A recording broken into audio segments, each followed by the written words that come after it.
स्वागत है आपका हमारे इस चैनल में। और जैसा कि आपको मालूम है कि हम लोग मैकेनिकल वाइब्रेशन में डे बाय डे आगे बढ़ रहे हैं और इस समय हमारा जो टॉपिक चल रहा है मॉड्यूल 1 का है मैकेनिकल वाइब्रेशन में। और टॉपिक चल रहा है undamped free vibration of single degree of freedom system. ऐसा सिस्टम जिसकी डिग्री ऑफ फ्रीडम 1 है, जो कि अनडैम्प्ड है, जो कि फ्री है। ये क्या इसका मतलब है, ये हम लोग डिस्कस कर चुके हैं। और लास्ट टाइम पे हम लोगों ने देखा था कि एक स्प्रिंग मास सिस्टम लिया था और स्प्रिंग मास सिस्टम को ऑसिलेट करा के देखा था और उसकी डिफरेंशियल इक्वेशन ऑफ मोशन को हम लोगों ने प्रूव किया था। तो ये हमारा लास्ट लेक्चर का आउटकम है। अगर हम लोगों ने एक मास चाहे वो वर्टिकल एक्सिस में ऑसिलेट कर रहा हो या इस मास को एक फ्रिक्शन लेस रोलर लगाकर हॉरिजॉन्टल एक्सिस पे ऑसिलेट कराया गया, इन दोनों से सॉल्व करने के बाद जो डिफरेंशियल इक्वेशन ऑफ मोशन आई है वो हमारे पास आई है mx double dot kx equal to 0।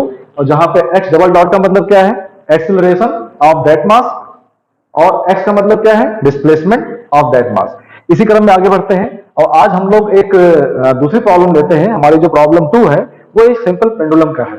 ठीक है, सिंपल पेंडुलम से मेरा मतलब क्या है, सिंपल पेंडुलम का मतलब क्या है कि जैसे हम लोग एक लंगर बना के खेलते हैं, बचपन में खेलते थे, वही एक सिंपल पेंडुलम का मॉडल है।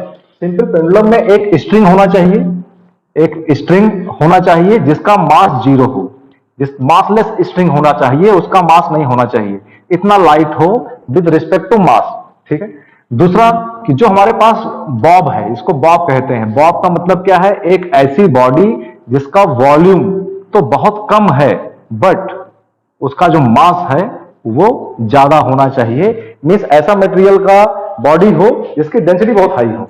तो एक बहुत छोटा लेकिन भारी मास और एक धागा जिसका मास 0 हो, उसको अगर हैंग कर दिया जाए तो उसी को हम लोग कहते हैं सिंपल पेंडुलम। तो आज हम लोग देखेंगे कि सिंपल पेंडुलम के साथ अगर हम उसके ऑसिलेशन को ऑब्जर्व करें और अपने काइनेटिक्स के लॉ लगाकर देखें तो क्या इक्वेशन किस तरीके से आती है, ये देखना है। ठीक है, तो देखते हैं। सपोज दैट हमारे पास एक सिंपल पेंडुलम है जिसको हमने एक एंड पे फिक्स कर रखा है, हैंग कर रखा है, और ये सिंपल पेंडुलम है। इस मास का, इसका मास 0 है स्ट्रिंग का, और ठीक, और ये अभी इसकी ये पोजीशन इक्विलिब्रियम पोजीशन है, ये इसकी इक्विलिब्रियम पोजीशन है, यहां रेस्ट में रहेगा। हमने क्या किया, इसको पकड़ के और यहां तक ले आए। मीन्स मैंने इस पे वर्क डन किया, इसको खींच के यहां तक लाया और उसके बाद छोड़ दिया। छोड़ देने के बाद ये इस तरीके से ऑसिलेट करेगा, और क्योंकि ये फ्री वाइब्रेशन है तो बीच में टच नहीं करेंगे, क्योंकि ये अनडैम्प्ड है तो इससे कोई भी एनर्जी बाहर नहीं आएगी। इट मीन्स ये लाइफ लॉन्ग अब ऐसे ही ऑसिलेट करता रहेगा। एक आइडियल मॉडल है, रियल में ऐसा नहीं होगा। रियल में फ्रिक्शन होगा, एयर फ्रिक्शन होगा, एनर्जी लॉस होगी और रुक जाएगा। तभी हमारे पास एक आइडियल मॉडल है, कोई फ्रिक्शन नहीं है। ठीक है, तो किसी भी कंडीशन पे अगर देखा जाए इसको, तो सपोज दैट हमने इसमें साइन कन्वेंशन लिया कि अगर न्यूट्रल एक्सिस से इस तरफ कोई चीज मूव कर रही है तो उधर पॉजिटिव लेंगे, और अगर न्यूट्रल पोजीशन से इस तरफ मूव कर रही है तो इसे हम नेगेटिव लेंगे। ऐसा साइन कन्वेंशन यूज किया जा रहा है थोड़ा सा सिस्टम को आसानी से सॉल्व करने के लिए। ठीक, अब सपोज दैट ये ऐसे मूव कर रहा है, किसी इंस्टेंट टाइम टी पर हमने स्टॉप वॉच ऑन किया है और उसमें कोई टाइम आया, उस टाइम पे हमने ऑब्जर्व किया कि ये मास उस वक्त इसकी पोजीशन ये है, यहां पर है। ठीक है, ये मास घूमते घूमते यहां पहुंच चुका है। ठीक है, ऐसा नहीं है कि यहां से लौट आएगा। इसका जो मैक्सिमम लिमिट है, मैक्सिमम लिमिट थोड़ा और आगे भी हो सकती है। इसको मान लेते हैं कि मैक्सिमम लिमिट इसको यहां तक जाना है और इतना ही घूमकर इसको वापस यहां तक जाना है। ये इसका मैक्सिमम एम्पलीट्यूड हो सकता है। लेकिन जो हमने किसी टाइम पे इसको देखा, जब देखा तो पाया क्या कि किसी टाइम टी पे, एट टाइम टी पर इसकी लोकेशन यहां पे है। जब इसकी लोकेशन यहां पे है तो उस वक्त इसको हम ऑब्जर्व करना चाह रहे हैं कि क्या क्या फोर्सेस काम कर रहे हैं। उस वक्त देखा गया कि ये जो मास है अपनी इस एक्सिस से, जो इक्विलिब्रियम पोजीशन वाली एक्सिस है, उससे थीटा डिग्री डिस्प्लेस हुआ है, थीटा डिग्री, और एरो बनाया है। इसका मतलब अभी ये और आगे जाता, ये जाता यहां तक, इतना एंगल ये मूव करता। ठीक है, इस इंस्टेंट टाइम टी पर, एट टाइम टी, इसको हम कह रहे हैं एट टी। तो ये बात हो गई। तो अगर यहां पे हम देखें तो हम यही तो कह सकते हैं ना कि इस केस में जो हमारे पास एंगुलर डिस्प्लेसमेंट है, एंगुलर डिस्प्लेसमेंट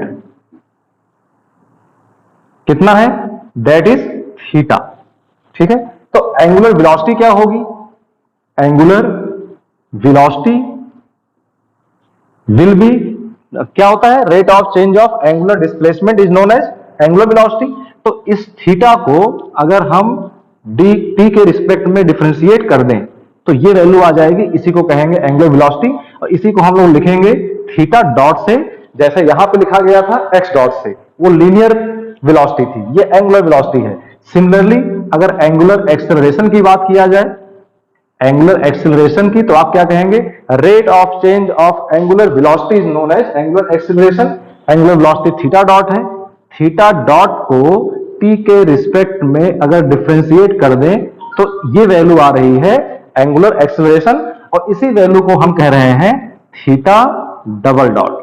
ठीक है, तो इस मीन्स क्या है कि जब ये बॉडी यहां पर है तो उस वक्त एंगुलर वेलोसिटी थीटा है और एंगुलर डिस्प्लेसमेंट थीटा डॉट है और angular acceleration theta double dot है, और एट द इंस्टेंट टी सबका जो दिशा है, जो डायरेक्शन है, वो सब क्लॉकवाइज है, इस तरफ जा रहे हैं। ठीक है, ठीक है, जिस टाइम पे हम देख रहे हैं ये आगे जा रहा है, क्योंकि इसी पोजीशन पे ये भी हो सकता था कि वापस लौट रहा होता, वापस लौट रहा होता तो साइन कन्वेंशन में हमें कुछ नेगेटिव लेने पड़ते।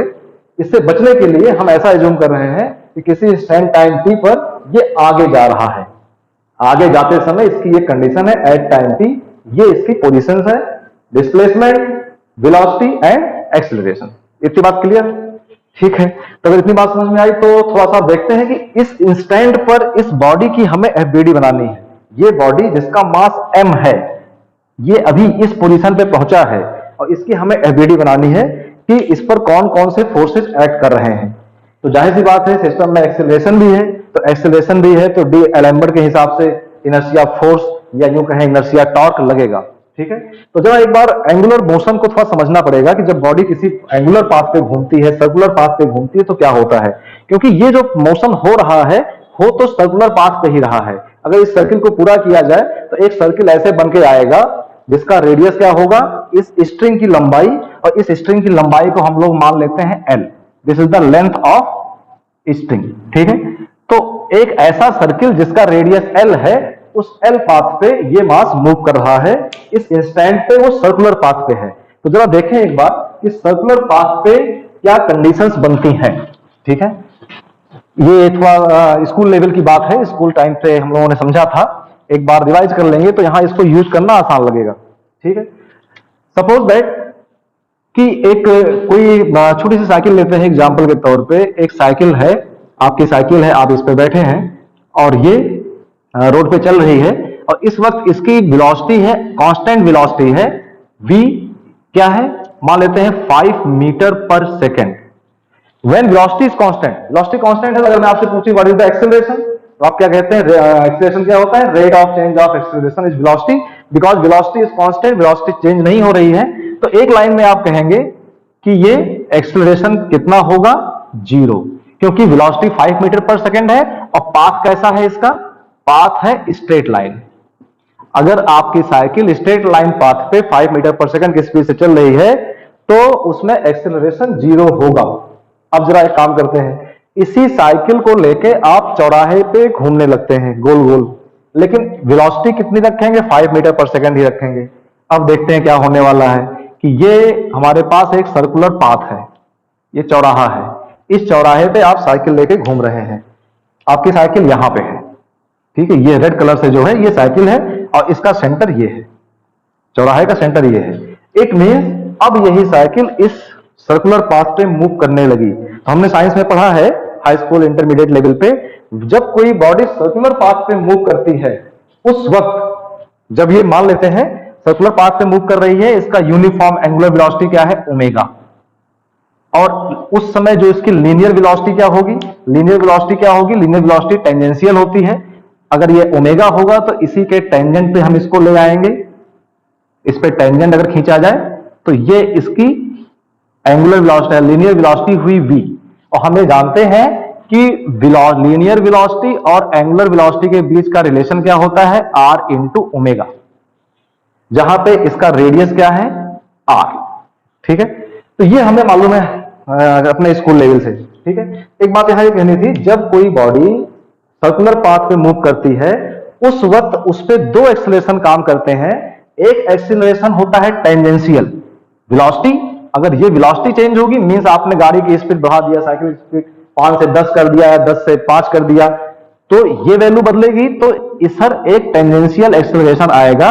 इसको हम कह रहे हैं a for acceleration, and T लगा रहे हैं तो इसे कह रहे हैं टेंजेंशियल एक्सेलरेशन। एक एक्सेलरेशन टेंजेंशियल हो गया। दूसरा एक एक्सेलरेशन आता है जो टूवर्ड सेंटर रहता है, इसको कहते हैं नॉर्मल एक्सेलरेशन। एक एक्सेलरेशन और आएगा, इसको लिख रहे हैं a for acceleration, n for normal. Normal acceleration, जब भी कोई बॉडी सर्कुलर पाथ में मूव करेगी तो उसमें दो एक्सेलरेशन होंगे। अच्छा, ऐसा क्यों होगा जरा ये भी देख लेते हैं। ठीक है, इस बात को ऐसे समझा जाए कि बिकॉज जो एक्सेलरेशन है वो एक वेक्टर क्वांटिटी है। वेक्टर क्वांटिटी होने का मतलब उसमें मैग्नीट्यूड होगा और डायरेक्शन भी होगी। अब जरा देखा जाए, ये वैल्यू, ये कहानी, ये जो बात हो रही है इसके लिए भी वैलिड है, इसके लिए वैलिड है। जरा इस बात को यहां समझें कि वेक्टर क्वांटिटी है, मैग्नीट्यूड है, डायरेक्शन है। ठीक है, तो यहां वेलोसिटी चेंज नहीं हुई तो जाहिर सी बात है एक्सेलरेशन जीरो हो गया। लेकिन यहां डायरेक्शन भी नहीं चेंज हो रही है, तो ना डायरेक्शन बदल रहा है ना मैग्नीट्यूड बदल रहा है वेलोसिटी का, इसलिए एक्सेलरेशन कुछ नहीं आएगा। लेकिन यहां देखा जाए, यही साइकिल अगर 5 मीटर पर सेकंड के स्पीड से इस पर मूव करती है सर्कुलर पाथ पे, स्पीड नहीं बदलती है, ये वैल्यू 5 मीटर पर सेकंड ही रहता है, तो क्या होगा, अभी यहां पर है तो स्पीड कितनी है 5 मीटर पर सेकंड। ठीक है, डायरेक्शन क्या है इस तरफ। कुछ देर बाद यही साइकिल यहां पहुंचेगी, जब यहां पहुंचेगी तो क्या दिखाई पड़ेगा कि वेलोसिटी तो अभी भी इसकी टेंजेंशियल अगर देखा जाए तो टेंजेंट के फॉर्म में वेलोसिटी क्या आएगी 5 मीटर पर सेकंड। तो आप क्या कहेंगे, वेलोसिटी बदली नहीं, वेलोसिटी बदली नहीं तो एक्सेलरेशन जीरो होना चाहिए। ठीक है, मान लेते हैं अभी जीरो होना चाहिए। लेकिन हुआ क्या, इस जगह पे साइकिल की डायरेक्शन, दिशा इधर थी, इस जगह पे इधर थी। अगर ये 5 मीटर पर सेकंड की स्पीड से चल रहा है तो भी डायरेक्शन कॉन्टिन्यूअसली बदल रहा है। ये यहां से यहां पहुंच जाएगा तो डायरेक्शन न्यू हो जाएगा, फिर ऐसे फिर ऐसे फिर ऐसे होता रहेगा। तो भले ही ये कांस्टेंट दिखाई पड़े, ये आपको कांस्टेंट अगर है भी, फिर भी डायरेक्शन क्या होता है, चेंज होता है। ये चेंज कब होता है, जब ये मोशन सर्कुलर पाथ पे हो रहा होता है। तो सर्कुलर पाथ पे क्या समझ में आया कि मैग्नीट्यूड कांस्टेंट होने के बावजूद भी डायरेक्शन कंटिन्यूअसली चेंज हो रहा है। तो डायरेक्शन कंटिन्यूअसली चेंज होने की वजह से एक एक्सेलरेशन हमेशा बना रहेगा, that is known as n, normal acceleration. ये एक्सेलरेशन तब बदलेगा जब गाड़ी की स्पीड बदलेगी, आप 5 मीटर पर सेकंड से 10 मीटर करेंगे तब ये बदलेगा। अगर इसको नहीं भी बदलते हैं तो because of change in direction आपका ये बदलता रहेगा, कॉन्स्टेंटली बदलता रहेगा। ठीक है, तो इसलिए सिस्टम में दो एक्सेलरेशन आएंगे, एक नॉर्मल एक्सेलरेशन और एक एंगुलर एक्सेलरेशन। तो ये बात समझ में आ गई। ठीक है, हमने यहाँ पे ये देखा है कि वेलोसिटी और एंगुलर वेलोसिटी के, लीनियर वेलोसिटी एंगुलर वेलोसिटी के बीच में क्या रिलेशन है। अगर यही देखना चाहें कि लीनियर एक्सेलरेशन और एंगुलर एक्सेलरेशन में क्या रिलेशन है, तो इसी को क्या कहेंगे, differentiate with respect to time. इसको डिफरेंशिएट कर दें तो आप लिखेंगे dv बाई dt, और इसको लिखेंगे r ओमेगा को डिफरेंशिएट करेंगे d upon dt। Radius constant होता है, इसलिए क्या हो जाएगा, dv by dt is equal to r into d omega upon dt। dv upon dt को क्या लिखते हैं, rate of change of linear velocity with respect to time is known as linear acceleration, a से लिख रहे हैं। और rate of change of angular velocity is known as angular acceleration, इसको ओमेगा से अल्फा से लिख रहे हैं, तो a is equal to R alpha. इस टाइप से आपने दो रिलेशंस पढ़े हुए हैं। ठीक है ना, ये बात क्लियर है। तो लीनियर एक्सेलरेशन मींस इसी को यहां पे इस फिगर में इसी को लिख रहे हैं at से। ये जो यहां a दिख रहा है इस डायग्राम में वही लीनियर एक्सेलरेशन at है।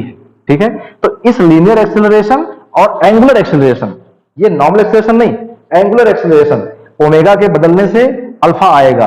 अल्फा का मतलब क्या होता है, D omega upon D T. जब ये सर्कुलर स्पीड बदलेगी तब अल्फा आएगा। ठीक है, तो ये रिलेशन हो गया।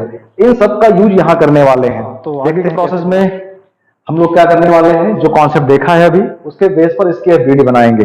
ठीक है, तो इस मास में भी एंगुलर मोशन हो रहा है और इस समय ये आगे की तरफ बढ़ रहा था, इधर जा रहा था। वेलोसिटी कितनी थी थीटा, डिस्प्लेसमेंट कितना था theta, velocity theta dot, acceleration theta double dot. ये जो एक्सेलरेशन है ये कौन सा एक्सेलरेशन है, एंगुलर एक्सेलरेशन, जिसको यहाँ पे हम लोग अल्फा के नाम से जानते हैं। इस फॉर्मूले में जो यहाँ अल्फा है वो उसी को यहाँ पे हम कह रहे हैं थीटा डबल डॉट। अब इसकी बात करते हैं कि टेंजेंशियल एक्सेलरेशन और नॉर्मल एक्सेलरेशन यहाँ कहाँ दिखाई पड़ेगा। तो क्योंकि बॉडी सर्कुलर पाथ में घूम रही है तो आपको क्या मालूम है कि इस पर दो एक्सेलरेशन काम करेंगे, एक तो नॉर्मल और एक टेंजेंशियल। अगर नॉर्मल एक्सेलरेशन की बात करें तो इस बॉडी पर एक एक्सेलरेशन नॉर्मल मतलब क्या हुआ, toward the centre, centre point क्या है इसका O, ये पॉइंट है, इस तरफ काम करेगा। इस बॉडी को देखा जाए, यहां मैं दिखाऊं तो आप कहेंगे कि इस पे एक नॉर्मल एक्सेलरेशन इधर काम करेगा, इसी को आप क्या कह रहे हैं, नॉर्मल। ठीक है, और एक एक्सेलरेशन इस पे टेंजेंशियल काम करेगा, जो इस तरफ काम करेगा, जो इस लाइन के 90 डिग्री पे होगा, इधर काम करेगा, इसी को आप कह रहे हैं AT। ठीक है, जिसको आप यहाँ पे A लिख रहे हैं, जिसे आप यहाँ पे A लिख रहे हैं उसी को इस डायग्राम में हम लोग यहाँ पे टेंजेंशियल कह रहे हैं, इसी को लिख रहे हैं AT। ठीक है, चलिए। अच्छा, जो यहाँ पे रेडियस है वो इस फिगर में क्या दिख रहा है, L है। जो यहाँ पे रेडियस है वो इस फिगर में क्या है, L है। रेडियस क्या है, L है। बात समझ में आ गई। टेंजेंशियल क्या है, फॉर्मूले में जिसको हम लोग साइंस में बचपन में पढ़ा है, A, यहाँ AT है, यहाँ R है, ये यहाँ लेंथ है, इसे अल्फा कहते हैं, उसे यहाँ थीटा डॉट कह रहे हैं। अब जरा देखते हैं क्या होने वाला है। ठीक है जी, तो क्योंकि पहले बात करते हैं नॉर्मल एक्सेलरेशन की, जहां पर भी एक्सेलरेशन होगा वहां पे पिक्चर में इनर्शिया फोर्स आएगा, और इनर्शिया फोर्स क्या होता है, उसका मैग्नीट्यूड मास इनटू एक्सेलरेशन, और डायरेक्शन क्या होता है, it is always opposite to the direction of acceleration. तो क्योंकि नॉर्मल एक्सेलरेशन इस पे सेंटर की तरफ है, तो इस पे सेंटर की तरफ होने की वजह से इस पे बाहर की तरफ AN का डायरेक्शन क्या है, टुवर्ड सेंटर, तो इनर्शिया फोर्स डायरेक्शन क्या होगा, आउटवर्ड सेंटर। तो इसको आप कहेंगे कि इस तरफ एक इनर्शिया फोर्स काम करेगा, और इस इनर्शिया फोर्स की वैल्यू क्या होगी, इसका मास m, और इस पे लगने वाला एक्सेलरेशन अंदर की तरफ, दैट इज AN। तो this will be the inertia force of this body. और इसी फोर्स को हम लोग अगर याद करिए तो कुछ इसी की वजह से इस रस्सी में तनाव पैदा होगा, टेंशन पैदा होगा। अगर इस रस्सी को देखा जाए कि ये मास यहां कैसे बंधा हुआ है, छूट क्यों नहीं रहा है, तो इस रस्सी में टेंशन है, और उस टेंशन को पैदा करने वाला कौन है, बिकॉज ऑफ दिस फोर्स। ये फोर्स इस मास को बाहर घसीटेगा, इसकी वजह से, क्योंकि रस्सी यहां पे फिक्स है, तो यहां पे टेंशन पैदा होगा T। ठीक है, तो इसी को हम लोग आगे चल के कई बार कहते हैं अभिकेंद्रीय बल, सेंट्रीफ्यूगल फोर्स। हम कहते हैं ना कि centrifugal force is a imaginary force, आभासी फोर्स है। क्यों, क्योंकि ये इनर्शिया फोर्स ही एक काल्पनिक फोर्स है, एक सूडो फोर्स है, एक इमेजिनरी फोर्स है, इसलिए इसका जो वैल्यू आती है mv²/r करके आती है, वो भी एक सूडो फोर्स होगा। ठीक है, उसी की वजह से टेंशन पैदा होता है। इसी टेंशन को, इस एरो को क्या बोलते हैं, सेंट्रीपेटल फोर्स, अपकेंद्रीय बल। ठीक है, ये सेंट्रीपेटल अपकेंद्रीय और ये सेंट्रीफ्यूगल अभिकेंद्रीय, ये दो फोर्स हो गए। अब जरा बात करते हैं AT की, क्योंकि AT क्या चीज है, ये टेंजेंशियल फोर्स है, इसकी डायरेक्शन इस तरफ है, तो इसकी वजह से जो इनर्शिया फोर्स डेवलप होगा उसकी वैल्यू क्या होगी, मास इनटू एक्सेलरेशन, और डायरेक्शन क्या होगा, अगर AT की डायरेक्शन इस तरफ है एक्सेलरेशन की, तो इनर्शिया फोर्स की डायरेक्शन अपोजिट होगा, इस लाइन के 90 एंगल पे ये ऐसे करके होगा। ठीक है, ये यहां पे आएगा, इसकी वैल्यू क्या होगी, AT into mass into AT। ठीक है, तो ये बात हो गई। तो आपको दिख गया कि इस बॉडी पे टेंशन दिखाई पड़ रहा है, इनर्शिया फोर्स ये, और एक इनर्शिया फोर्स ये, दो इनर्शिया फोर्स काम कर रहे हैं। इसके अलावा इस बॉडी का अपना वेट, क्योंकि इसका मास m है, तो इस पर अपना वेट क्या काम करेगा, दैट विल बी mg। इसका वेट क्या होगा, W = m इंटू g। तो इसके अलावा क्या बॉडी पे और कोई फोर्स दिखाई पड़ सकता है, एक इसका वेट mg है, ये इनर्शिया फोर्स है, और ये इनर्शिया फोर्स है, इसकी वजह से टेंशन है, जितना टेंशन होगा उतना इनर्शिया फोर्स होगा, इसलिए ये बॉडी अंदर इस एक्सिस पर ऊपर नीचे नहीं जा सकती, बैलेंस है, इस एक्सिस पे ये बैलेंस है।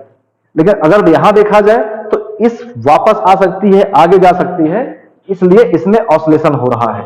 ठीक है, तो जरा इस पे हम लोग कुछ सिंपल लॉ ऑफ मैकेनिक्स लगाते हैं, देखते हैं जरा कि हमारे पास एक एक्सिस तो ये है जिसपे टी लग रहा है, अगर ऐसे देखा जाए तो आप कहेंगे एक एक्सिस ये है, इस तरफ टी लग रहा है और इस तरफ ये m इंटू ए एन लग रहा है।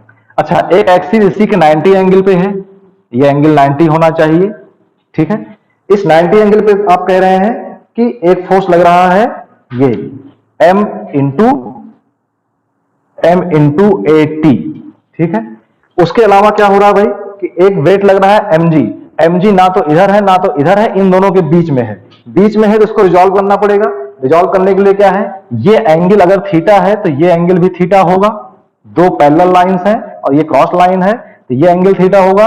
mg का इधर जो कंपोनेंट जाएगा उसे आप क्या कहेंगे, mg cos थीटा, और इधर जो जाएगा उसे कहेंगे mg sin थीटा। तो इस तरफ एक फोर्स और दिखाई पड़ रहा है, इसकी वैल्यू है mg sin थीटा और इसकी वैल्यू है mg cos थीटा, ठीक है। अब अगर देखा जाए तो टेंशन की value mg cos theta plus man होगा, ये बैलेंस है। हमारा मोशन इस डायरेक्शन में हो रहा है, तो अगर इस पे हम लोग जैसे ही आपने इनर्शिया फोर्स लगा दिया है तो इस सिस्टम को आप क्या बोल सकते हैं, this is a static system. Static हो गया, और स्टैटिक हो गया तो लॉ ऑफ इक्विलिब्रियम फॉलो करेगा।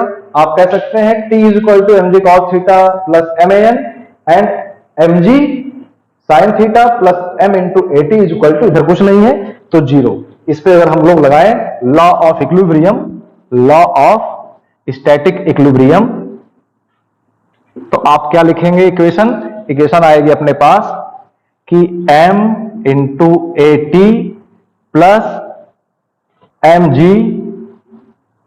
sin theta, mg sin theta is equal to zero, ठीक है।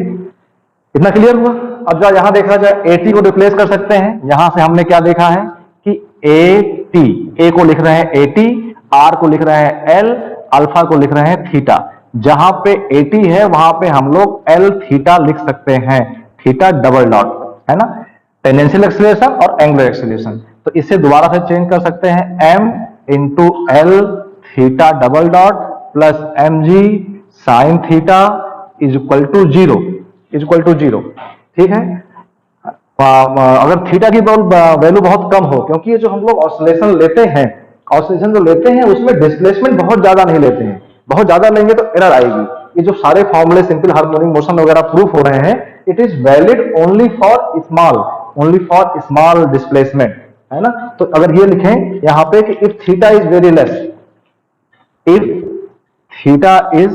वेरी लेस, तो आप क्या लिखेंगे कि साइन थीटा की वैल्यू किसके बराबर हो जाएगी, थीटा के बराबर। ऐसा हुआ, ट्रिग्नोमेट्री से हमने ये रिलेशन देखा। तो इसका मतलब क्या हो गया यहाँ पे कि हमारे पास इक्वेशन आ गई कि m l theta double dot plus mg into theta equal to zero, m से m कैंसिल आउट हो गया।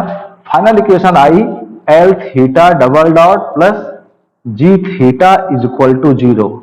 This is final equation of simple pendulum, this is final differential equation of simple pendulum. फिर से कहेंगे ये हमारी differential equation है of second order, ठीक है। इस डिफरेंशियल इक्वेशन को सॉल्व करेंगे तो हमें थीटा की वैल्यू मिलेगी। फिर कहेंगे कि थीटा की वैल्यू जब निकाल देखेंगे हम लोग तो साइन कॉस के टर्म्स आएंगे, हार्मोनिक होगा, तभी हम कह पाएंगे कि पेंडुलम हमारा सिंपल हार्मोनिक मोशन की तरह काम करता है। एक बात जरा गौर करिए, हमने कल कहा था, इसको सॉल्व किया था स्प्रिंग मास सिस्टम को, देखिए क्या इक्वेशन आई थी, mx double dot plus kx equal to zero. आज सॉल्व किया क्या आया, l theta double dot plus g theta is equal to zero. अगर डिफरेंशियल इक्वेशन के हिसाब से देखा जाए तो इन दोनों इक्वेशन का फॉर्मेट सेम है, बिल्कुल फॉर्मेट सेम है। वहां m के बदले l है, k के बदले g है, ठीक है। इट मींस कि जब तक हमारे पास सिस्टम अनडैम्ड है, फ्री है, तब तक हमेशा इक्वेशन का फॉर्मेट ऐसे ही मिलेगा।